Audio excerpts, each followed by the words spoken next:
Hello and welcome to the podcast. This is Ron's Amazing Stories. We have stories that should thrill you a little and chill you a little. It's amazing. What you'll hear are adventures sent in by you guys, classic stories from the pulp mags, and episodes from the golden age of radio. We have special segments like Ghost Stories with Sylvia. That's amazing. And These Are Your Stories. So settle in for the next hour and enjoy the show. One more thing. You just might want to prepare yourself to be taken away from today.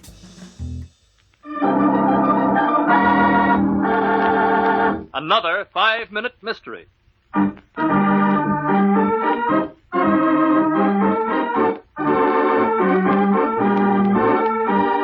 This 5-minute mystery is being brought to you by scientific grimaces or pseudoscience. What is that? That, my friend, is science fiction. Why didn't you just say that? Well, I believe it's my job to tell stories and to educate.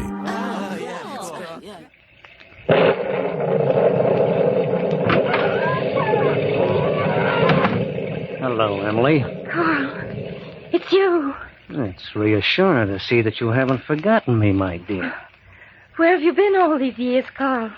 Frankly, Emily, I've been trying to lose the memory of our 10 years of marriage. But I must admit I haven't succeeded. Go away. Leave this house. This time, never come back.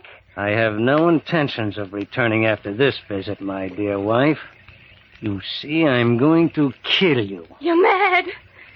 I really can't resist the situation. It has all the elements. A woman alone in a house in the country, a summer storm, a perfect motive, and an ingenious alibi. Stay away from me, Carl. Don't touch me. Don't run away, Emily. Come here.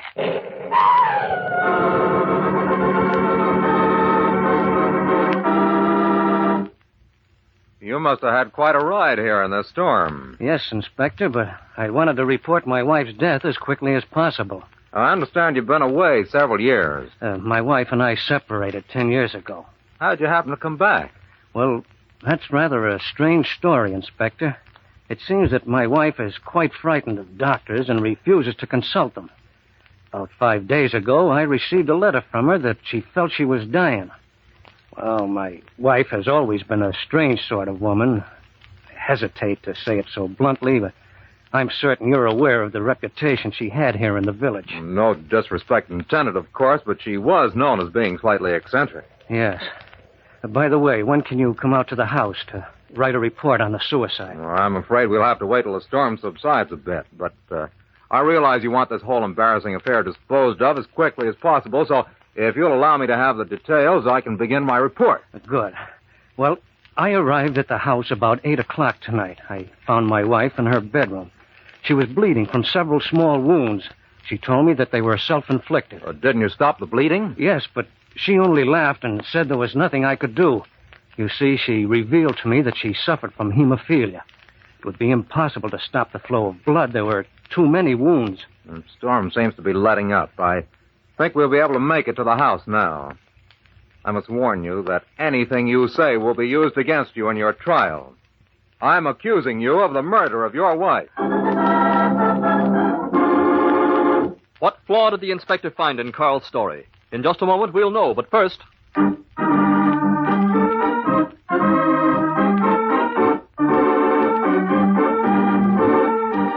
Yet another story where there is no mystery.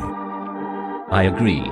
But I do have an idea of how the detective knows he is lying. Oh, care to share?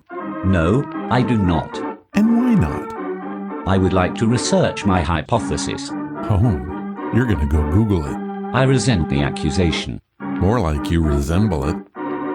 Bloody hell. And now, back to our story.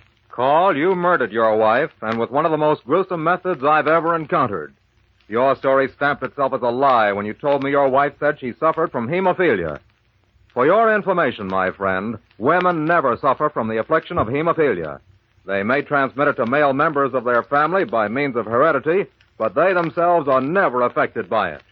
The blood on your hands won't wash off easily.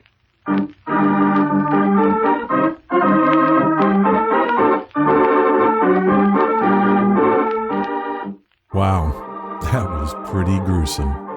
Did you finish with the Google machine? Hemophilia is an inherited bleeding disorder that primarily affects males, but women can also have it.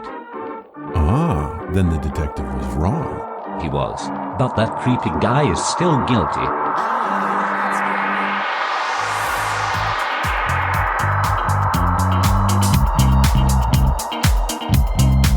What's that you said? Hello, and welcome to the podcast.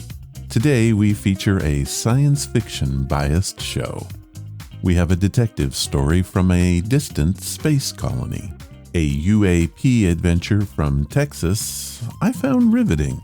Then we head back out into space with a story about a lost astronaut. We will end the show with a brand new Johnny, is this true? that is all about Area 51. So let's get it going with this from Audible.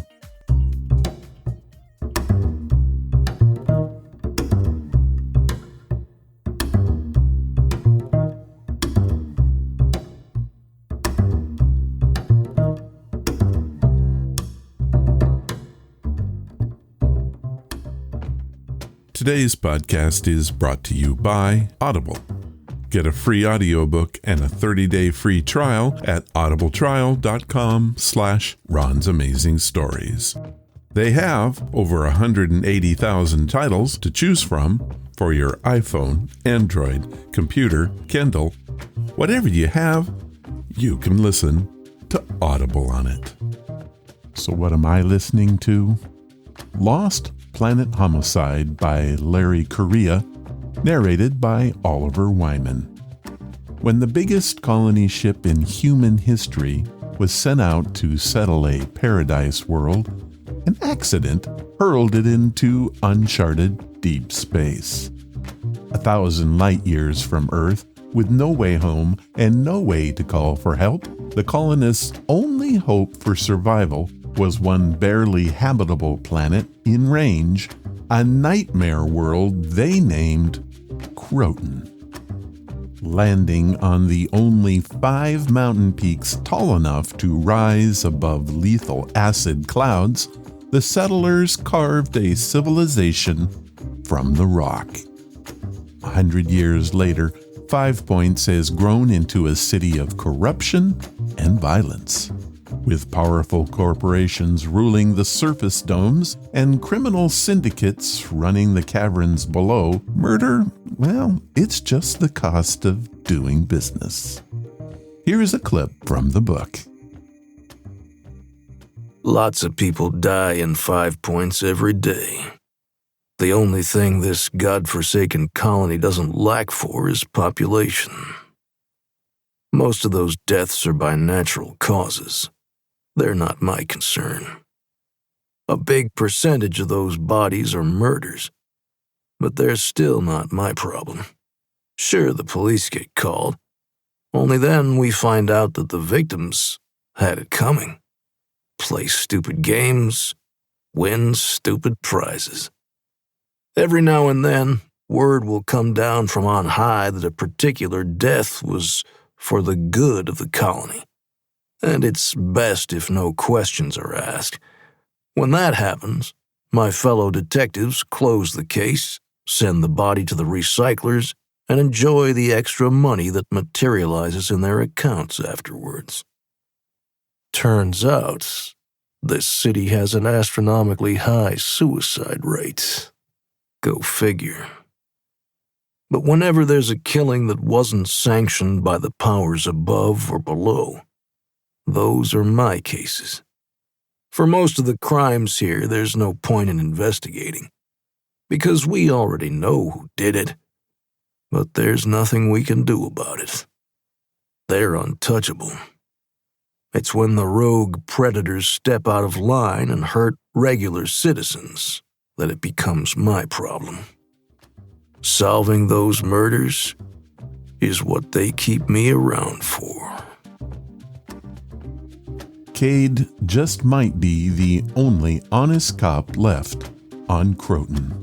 When a special magistrate is found dissolving in a protein vat, it barely registers until DCI Latero Cade catches the case.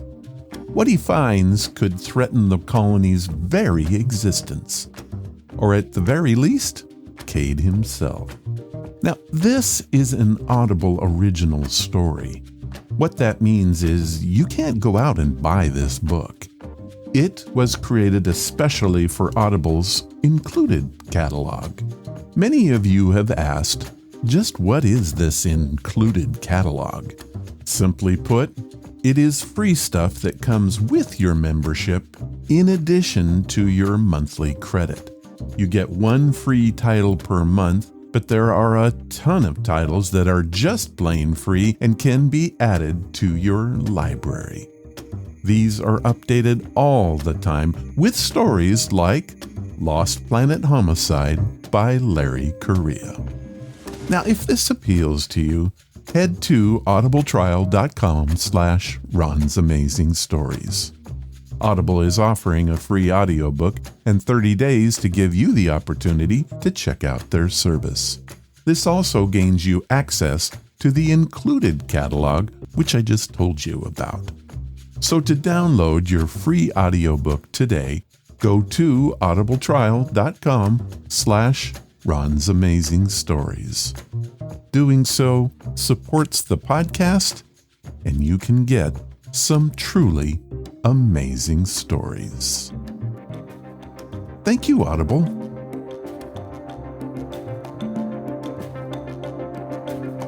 And now it's time for your stories. These are your stories, sent by you, for you.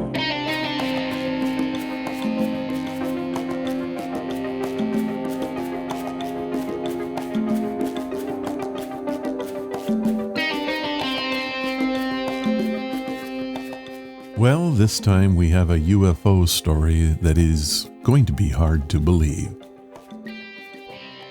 It all begins with this email from Raul Murphy, who lives in Canyon, Texas. Hello, Ron. First, let me say I love your show. I never miss an episode. I've been wanting to send a story in for years, but I just haven't been able to do it. I am not a storyteller or a writer. I remember a few years back you used to say that you would write a story for us. Do you still do that? I have a UAP story that is unbelievable. Raul. Well, I wrote Raul back that very same day. I guess I don't say it anymore, but if you do have a story and don't want to write it yourself or share it on the air, please let me know and I will write it for you. So what we did was we set up a time to chat, and I did get Raul's story. He has titled it, Never Drive Alone on Interstate 40. But before I get to it, I really don't understand why we now call UFOs UAPs, unidentified flying objects, versus unexplained aerial phenomenon. I guess we just got tired of the term UFOs. Here is Raul's UAP story. I was at home when the news came. My mother was very sick and had to be taken to the hospital. My wife and I decided that I needed to go and that she would stay home with the kids. I live in Canyon, Texas, and my mom is in Oklahoma City, which is about 4 hours away. I packed up, jumped into my 2000 Ford F-150, and set out. For the next 4 hours, I would be driving on Interstate 40. It is a very long, boring stretch of highway. I made the trip in record time and went directly to the hospital. For the next 6 hours, it was touch and go, but my mom made it through surgery, and I was told that she would make a full recovery. I stayed on for a few days to make sure that she would have the care she needed, and then prepared for my trip home. It was late Saturday afternoon when I set out. The weather was perfect, not too hot, not too cold for September. I made my way back to Interstate 40 and settled in for my drive. This was in 2009, so it was before your show, but I did have an audiobook to listen to. It was a Western by Louis L'Amour, and it had my complete attention. It was a story about a gunfighter who had a target on his back. Lewis must have liked that theme a lot. I remember that the hero was stuck behind a water trough and doomed to die. That is when it all began. It was getting on towards night and the sun was low in the sky. Lights came up behind me so very quickly that it caught my attention. I looked up into the rearview mirror and saw a series of lights that spun in a counterclockwise motion. It wasn't like anything I'd ever seen before, so I slowed down to let him pass. I wanted to see this thing. However, they just blinked out, and that was followed by a sonic boom.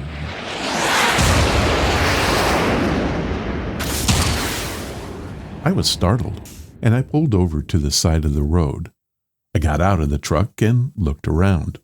There was nothing. Then I looked up into the night sky. Floating there about 300 feet away was a dark disc-shaped object. It just hung there and didn't make any sound at all. I was terrified. It was so close, and I knew that deep down I was in trouble. I headed back to my truck, and as I grabbed the door handle, my world lit up. I felt myself being lifted up into the air. Then nothing. Complete, utter blackness. I woke up in my truck driving. It was late and that audiobook was still playing. I had no idea where I was, what time it was, and for a long minute, who I was. I pulled over and shook my head. It just so happens that there was a road sign right in front of me. It read Armadillo, Texas, 5 miles. That's only about 18 miles from my hometown of Canyon. I sat there for a few minutes and then started up the truck and drove home, which took me about 25 minutes. What happened? I don't know. As near as I can figure, I lost about 3.5 hours. I'd heard of stories like these before, so that week I set up an appointment with my doctor. I got a complete physical and was declared to be in perfect health. Mentally, I'm not sure I've ever recovered. I have a fear of driving alone, and to this day, I don't go to my mom's place without my wife. Raoul Murphy, Canyon, Texas. Incredible. I spent about an hour on the phone with Raoul. While his story is hard to believe, I could hear the pain in his voice when he talked about it. In the end, he told me that he probably could have written it, but just couldn't face it.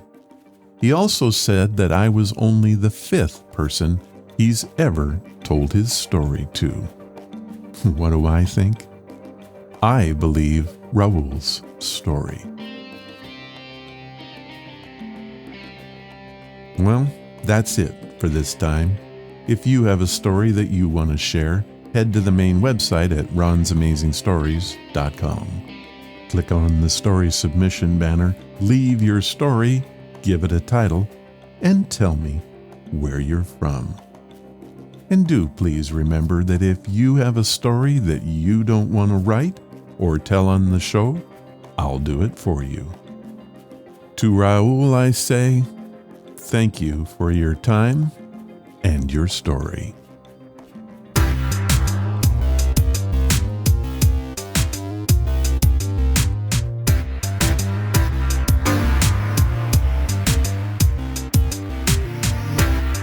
Our featured story is something special.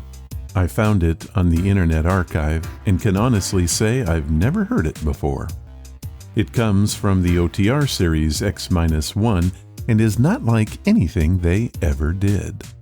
It is a science fiction story, but is also a tale of suspense and intrigue told from the point of view of a modern-day reporter. It comes with a twist I guarantee you won't see coming. This is a lost episode that is both unique, riveting, and is titled The Cave of Night. It first aired on February 10th, 1956. Countdown for blast off. X-5, 4, 3, 2, X-1, fire.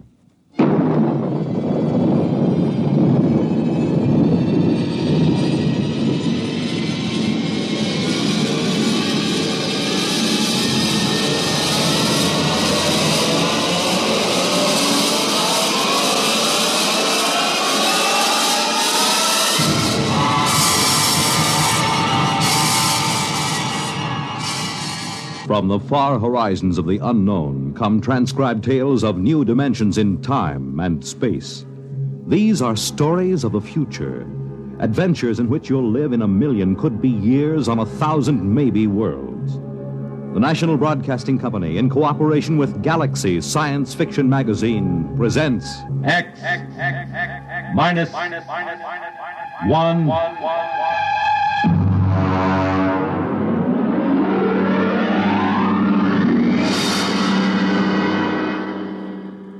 Tonight's story, The Cave of Night by James E. Gunn. Oh, you want a level, Charlie? Okay. Though yet of Hamlet, our dear brothers, death the memory be... Anyway, how's it, okay? Okay. Check recording, will you? I may go over a half hour. Make sure they got another reel of tape ready, okay?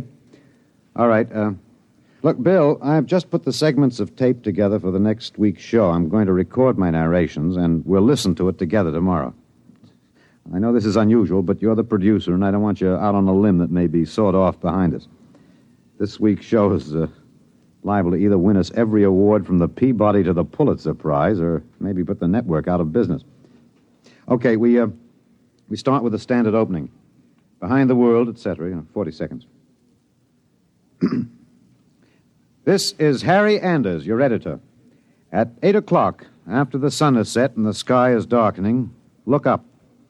There's a man up there where no man has ever been. He is lost in the Cave of Night. And the fuel tank's empty. Receiver broken. Transmitting and clear. Anyone picking this up, anyone. This is Rev McMillan calling. Notify Goddard Rock, New Mexico. There's no way to get back. There's a man up there where no man has ever been. He is lost in the Cave of Night. We all know that phrase now, the Cave of Night. It was written by a poet disguised in the cynical hide of a newspaper rewrite man. But it stuck. It caught the world and held it like a butterfly pinned to a board. It started with a ham, an amateur radio operator, in Davenport, Iowa. All right, Eddie. Roll the first tape in here. It's marked. Am I too close? I was up in the attic. I usually have a talk with WG73. He's in Buenos Aires. We play chess. Well, there was some kind of interference. And then all of a sudden, I heard this voice. I record most of my listening anyway, so I had the tape machine running. After I heard it, I called civil defense. That's what we're supposed to. Look, Bill, I haven't done the final editing on these tapes, so don't worry if they're a little rough. Down out of the night, flung from the darkness, came these words, the first of so many that electrified the world. Notify Goddard Rock, New Mexico. There's no way to get back. No way to get back. I'm stuck up here. No way to get down. What does it take to catch the pity of the world? A man wedged underground in Kentucky. A little girl in the bottom of a well. Somebody alive, waiting for rescue, with the days of his life numbered. Somebody somewhere waiting for us to get him out. The story broke in this morning's papers. Orbiting 1,000 miles above our heads was a man, an officer of the United States Air Force in a fuelless spaceship. We're recording at the desk of Mike Bayless, senior night editor of the Continental Press National Wire. You always get a reaction like this. I remember the Floyd Collins story in the 20s. Fellow trapped in that cave in Kentucky, remember? Oh, sure. And the whole country hanging on to see if he could get out. Then there was that little girl stuck in the well. Kathy Fisker's? Yeah. We pulled all those stories out and put them on the wire for background. But this hit bigger. We got the first lead from an Air Force handout in New Mexico. They just said an experimental rocket failed to return to base. But by that time, the cat was out of the bag. Ham operators picked up those messages from Boston to Fairbanks, Alaska. Mr. Bayless, you first used the phrase, the Cave of Night, didn't you? Yeah, I guess so. I mean, you got to get a little purple on a thing like this. People eat it up. You can't spread it on too thick. Anyway, I was lost in a cave once when I was a kid in upstate New York. I waited around for a couple of hours in the dark until they came for me. It kind of reminded me of that.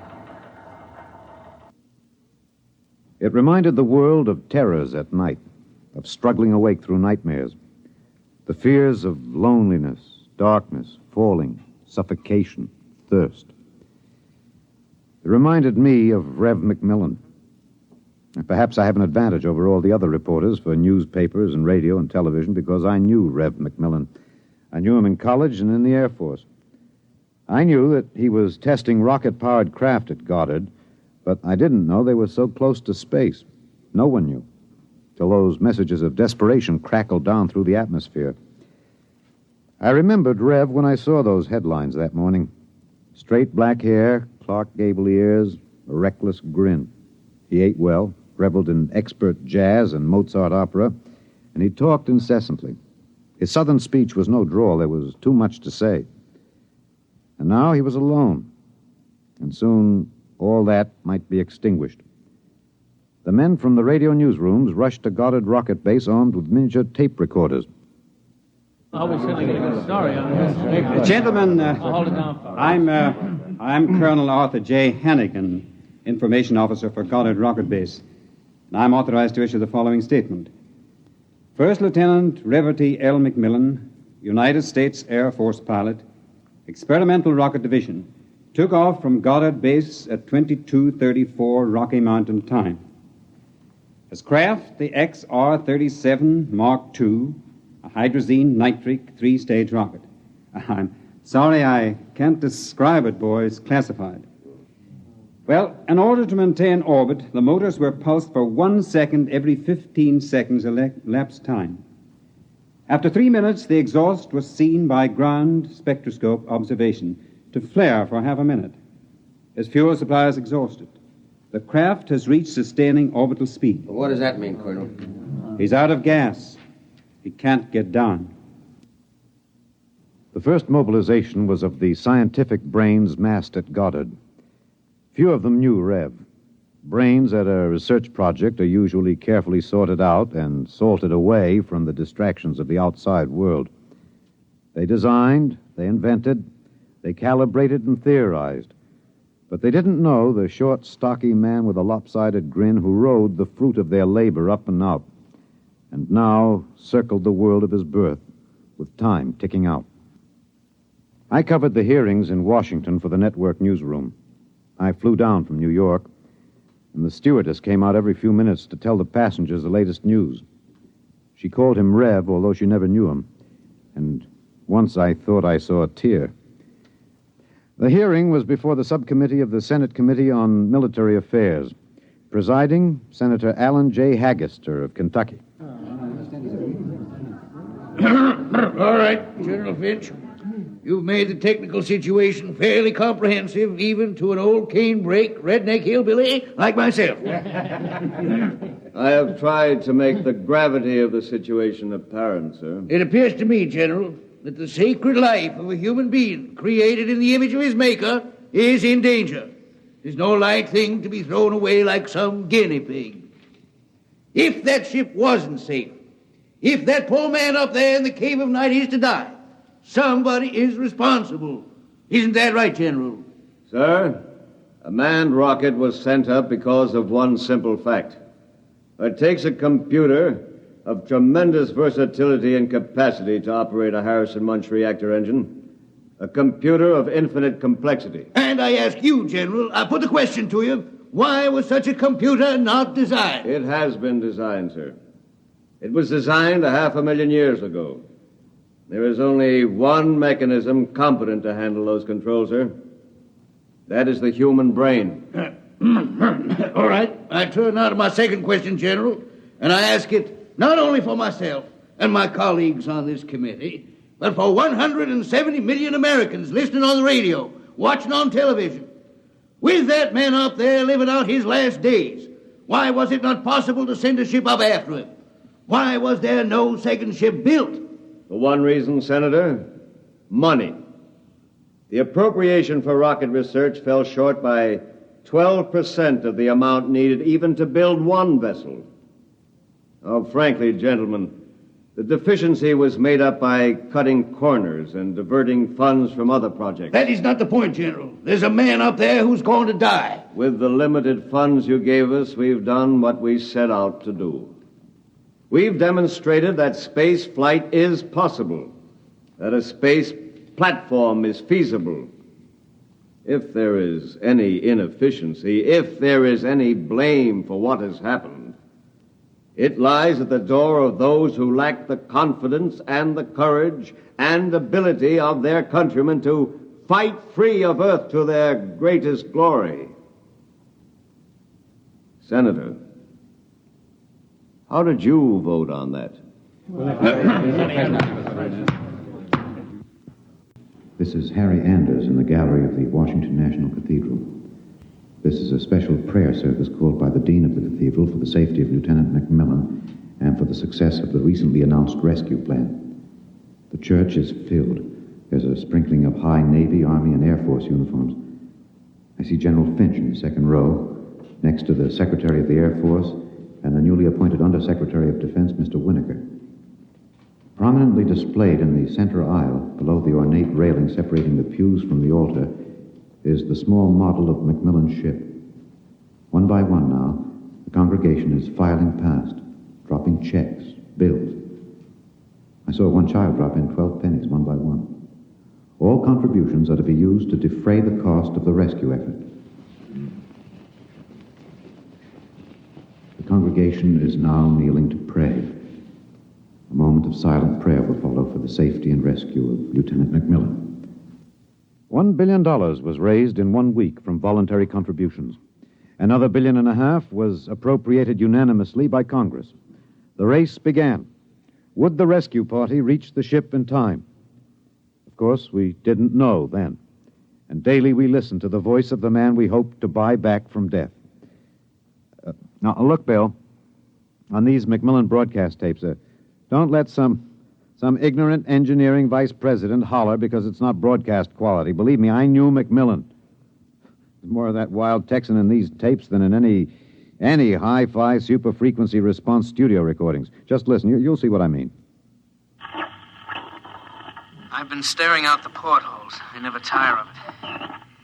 Through the window at the right, I see a black velvet curtain with a strong light behind it. There are pinpoint holes in the curtain, and the light shines through, not winking the way stars do, but steady.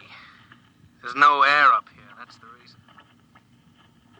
My oxygen is holding out better than I expected. By my figures, it should last 27 days more. I shouldn't use so much of it talking all the time, but it's hard to stop.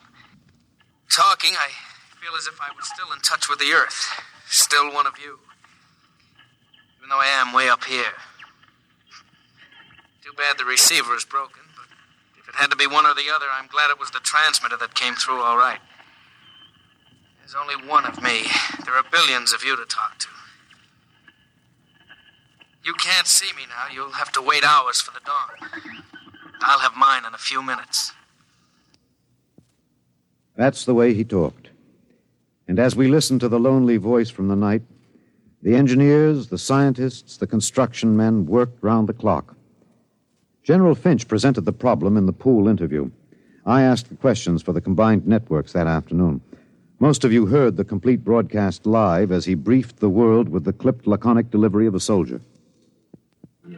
There are two basic problems. We've recovered the first and second stages of the rocket. We've only to construct the third stage. The second problem is more difficult. The pilot. Lieutenant McMillan was the only man physically and psychologically qualified. We discovered that in our first program. His training and orientation took 18 months. We have now to duplicate this in 27 days. You think it's possible, General? I don't know. That's all, Mr. Anders. Stevenson, get me some coffee, will you? Black and some kind of sandwich, no butter, no mayonnaise. And then the voice from the cave asked a question and expected no answer. Do you hear me down there? Sometimes I wonder. I wish there was some way I could be sure you were hearing me. Just that one thing might keep me from going crazy. I was there the night we answered that question. I was there in a helicopter over Kansas City. This is Harry Anders speaking to you from a helicopter over Kansas City. There are 15 seconds till midnight. The plan was developed by General Finch. At precisely midnight, every light in the city will be out and then flashed on in 2-second intervals. This will be the exact moment that McMillan's ship is calculated to pass overhead. It's almost time now. 5, 4, 3, 2, 1. There they go. Off. On. Off. On. Off. On. I see it. I see it. Kansas City winking at me. Oh, yes, I can see it. Thanks. Thanks. You're listening. I know that now. I'm not alone. I'll never forget. I'm waiting for you. We're recording in the press gallery of the Goddard Rocket Base main construction hangar. The vast third stage component stands before us, men swarming up and down the gantry cranes. The Mark III is being built to carry 5 men instead of 1. The pilot selection has been kept a top secret to avoid unnecessary strain on the men selected. The latest progress report gives a possible margin of 6 hours between the launching of the rescue ship and the estimated exhaustion supply of oxygen to Lieutenant McMillan. The shift is changing now. The expert construction workers recruited from across the country by the combined efforts of the Air Force Personnel Service, the Atomic Energy Commission, and the International United Electrical Workers and United Auto Workers of the AFL-CIO. The margin is 6 hours. 6 hours between life and death for Lieutenant Reverdy L. McMillan. An hour ago, I saw the sun rise over Russia. Looks like any other land from here. The green where it should be green. Farther north, a sort of mud color. And then white where the snow is still deep. Up here, you wonder why we're so different when the land is the same. You think we're all the same children of the same mother planet. Who says we're different? Can you hear me in the back? You're standing a little close. Well, how about this? That's better. That's better. All right, gentlemen, I have exactly 5 minutes for the press conference. Therefore, I'm not going to answer any questions. Progress report is as follows. As a safety factor, we're constructing 2 complete 3-stage rockets and 6 additional 3rd-stage components. The telemetered reports from McMillan's ship have added important additional information, and the first of the rescue vessels should be ready to be launched at the estimated time, weather permitting. Now, don't ask a question. Within certain limitations of air turbulence, the rocket will be ready to lift in time to save Lieutenant McMillan. 21 days. The air is bad tonight. Can't seem to get a full breath. It seems to stick in the lungs. It doesn't matter, though. But I wish you could see what I've seen. The Vast spreading universe around Earth like a bride in a soft veil. You'd know then that we belong out here. Come out, mankind. Come out and see what I have seen.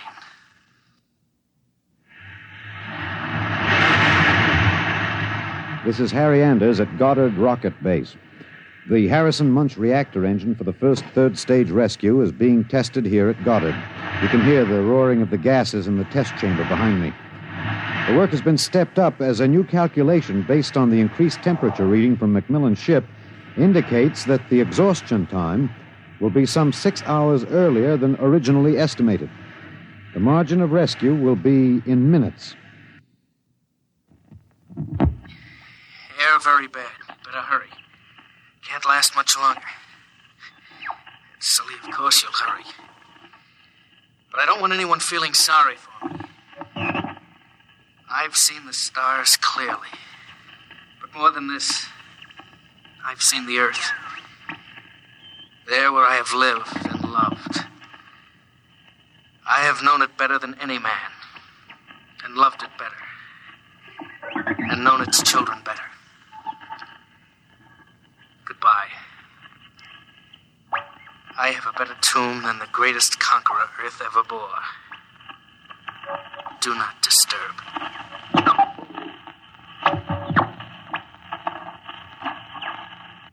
Countdown for blast off.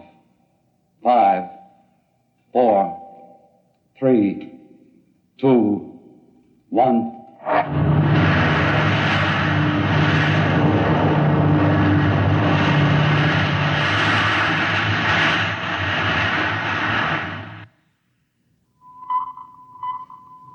Anders, tape 323. We're in the press operation room of Goddard Field. The rescue rocket has been aloft 53 minutes plus. Its calculated time of arrival is 54 minutes. You will hear the voice of General Beauregard Finch on a direct pickup from the rescue vessel, which has been named unofficially the Lifesaver. Silent crowds have collected at the outer perimeter of the rocket base, as if by their presence they might help it. Here it comes. Quiet. The next voice you hear will be General Finch aloft in the rescue ship. The voice quality may not be good. He's speaking over a throat mic in his pressure suit. Mark 3 to base. This is Finch. Going to secure that cable. We have just secured to the airlock of McMillan's ship. I'm now entering the lock. The inner door is closed. I have closed the outer door. The inner door is cycling. Now it is open. Bring in those oxy bottles, will you? The bulkhead to the control room is open.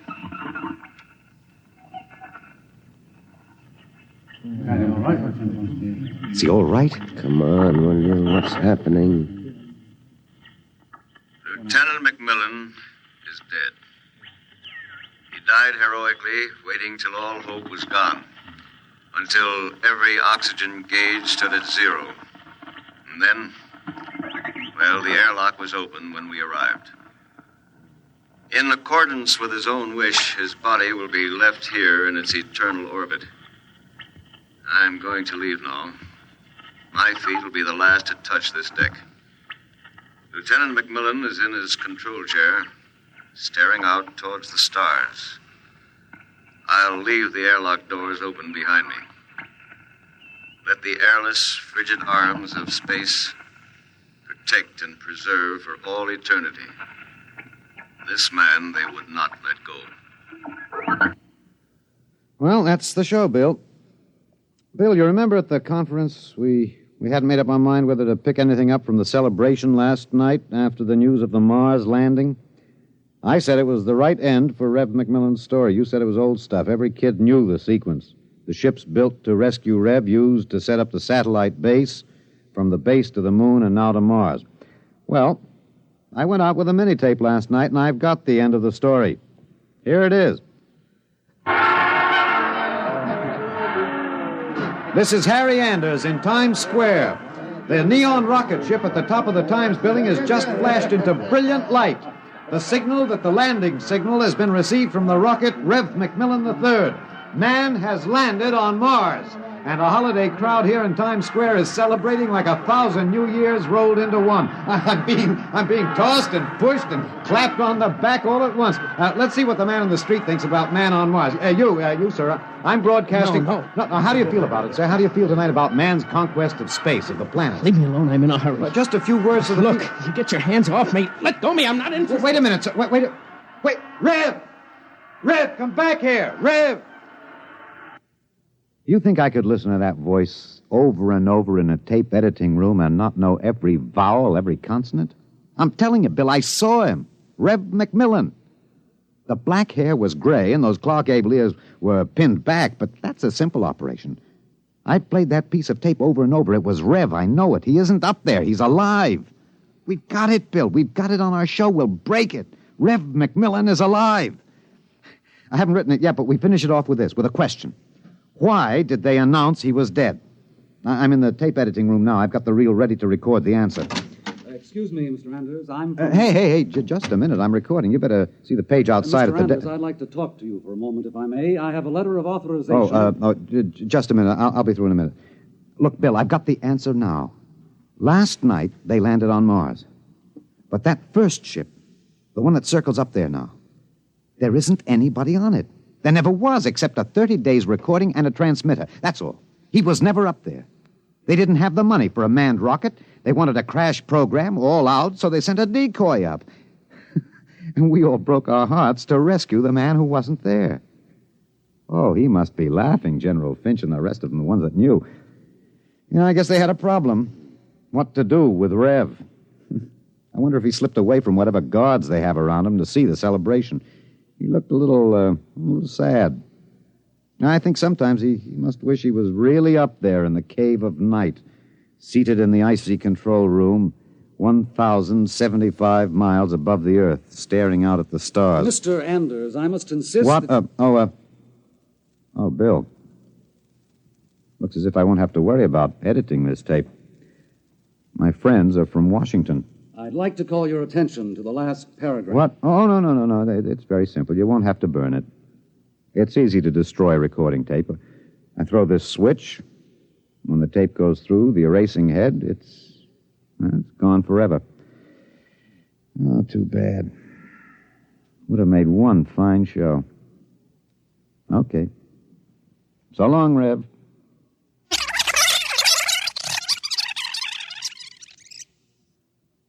You have just heard X-1, presented by the National Broadcasting Company in cooperation with Galaxy Science Fiction Magazine, which this month features an exciting serial, Slave Ship, by Frederick Pohl.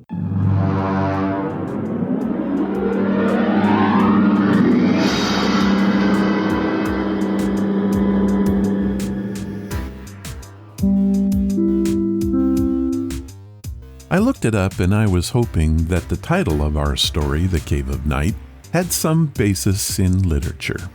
It did not. However, the title is perfect for most of the story.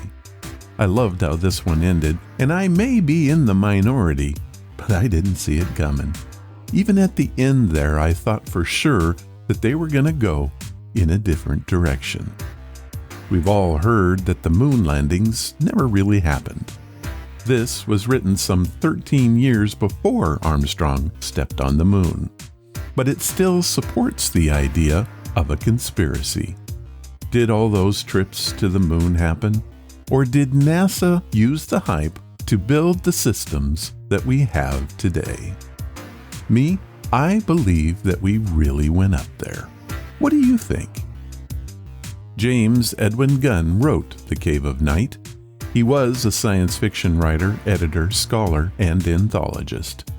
He won the Hugo Award for Best Related Work in 1983 and won or was nominated for several other awards for his nonfiction works in the field of science fiction studies.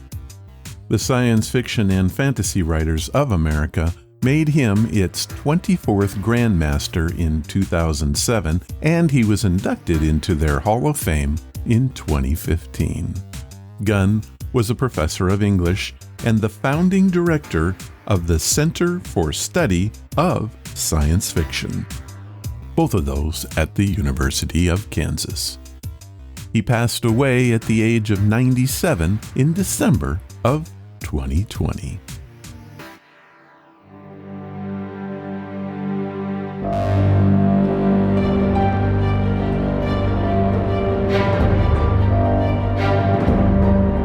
Johnny, is this true? As you know by now, I like to surf the internet to find the strange and unusual. I do this in the name of the podcast, but the truth is, I would do it anyway, even if there was no podcast. What you're about to hear is...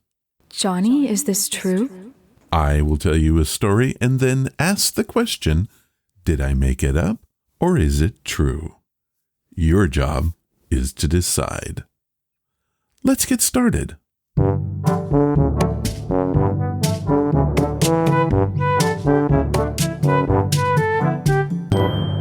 Johnny, is this true? We've all been to Area 51, so all of us know its secrets. Okay, the truth is, we really don't know anything about it, and it's all open to interpretation. However, we do know a few things, and this time on Johnny, Is It True? We're going to take a little quiz to see what we do know. Sounds like fun. Let's get started. Question 1. Area 51 is a top-secret federal facility created for what purpose? Is it A, to develop and test espionage and fighting technologies? B, to study captured aliens and UFOs? C, to serve as a high-tech satellite-driven surveillance outpost? Or how about D, to be a movie set for staging the Apollo moon landing?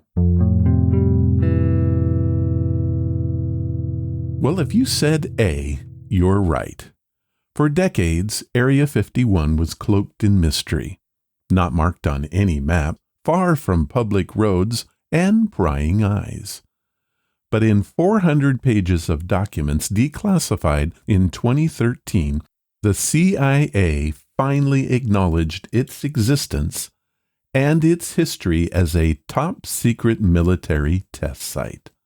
Back in 1955, the CIA personnel chose the Nevada location for testing the seminal U-2 spy plane because of its remoteness, dry lake bed airstrip, and being right next to the government's atomic testing site. Since then, the CIA, Air Force, and aerospace company Lockheed Martin have all used Area 51 as a staging ground for the world's most advanced and experimental aircraft. But these radically new planes quickly spawned rumors of extraterrestrial crafts and captured aliens. Question 2. Which organization first ran operations at Area 51? Was it A, the Central Intelligence Agency, B, the Atomic Energy Commission, C, the United States Air Force, or was it D, the U.S. Department of Defense? Well, before the CIA chose its location for its clandestine U-2 testing, the Atomic Energy Commission had already been conducting secret research of its own there since 1951. When the spy plane program set up shop on the site in 1955, President Eisenhower wanted the CIA in charge, not the Air Force, to give the U.S. plausible deniability in case of a shootout, since flying a military plane over Soviet airspace could be considered an act of war. In the 1970s, the CIA transferred control of the site to the Air Force. Question 3. To make sure that what happens in the desert stays in the desert, Area 51 enforces stringent security measures. Which of the following is not one of them? A secrecy oath for its employees. B, an electrified perimeter fence. C, extensive camera surveillance. Or how about D, blackout curtains on bus transports around the site? Well, everything that happens at Area 51 is classified TS/SCI, top secret, sensitive, compartmented information. Those who work there operate on a strictly need-to-know basis and are physically confined to the buildings where they sleep, eat, and work. Workers must often make cover-up stories about their jobs, and all of the test pilots have gone by pseudonyms. As one declassified CIA document put it, the task of safely and securely operating a supersonic aircraft which publicly does not exist from an airbase which also does not exist required the establishment of unusual, specialized procedures. However, there are no electrified fences in the place. How about that? Question number 4. In 1982, what dramatic near catastrophe at Area 51 prompted both White House and Pentagon intervention? Was it A, 2 test pilots nearly collided in midair? B, aliens escaped and ran amok before being recaptured and subdued? C, an unexpected mock helicopter attack occurred during an A-bomb test? Or how about D, Soviet spies infiltrated the site and stole back a captured MiG? Well, according to Ann Jacobson's book, Area 51, An Uncensored History of America's Top Secret Military Base, just as a live bomb was being lowered underground for a test detonation at a nearby Nevada test site, word came of an enemy attack on Area 51. At one guard post, men in a low-flying helicopter were shooting semi-automatic weapons at base personnel while the team with the nuke struggled to secure it. In reality, the enemies were shooting blanks, because the whole thing was a mock attack by a group called Wackenhut Security, which had, failed to alert anyone of their plans to test the site's security. Before the situation was resolved, it had escalated to where the Navy's nuclear subs had been engaged and Tomahawk missiles were poised to strike. Yeah, that really happened. Well, that's it for the Johnny Is It True quiz on Area 51. How did you do?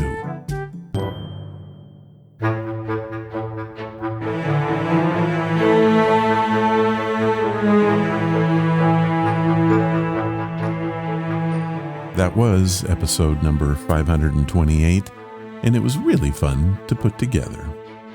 I want to thank Raoul Murphy for sharing his story with us. It truly was amazing. If you want to follow the podcast or the blog, head to ronsamazingstories.com. There you will find any of the links I mentioned and how to contact us. Do you want to help the show? The best thing you can do is to tell your friends all about it, and please leave reviews or feedback wherever you listen. Clicking that follow or like button makes us grow. Thank you for listening, and I hope you come again to find out what are Ron's Amazing Stories.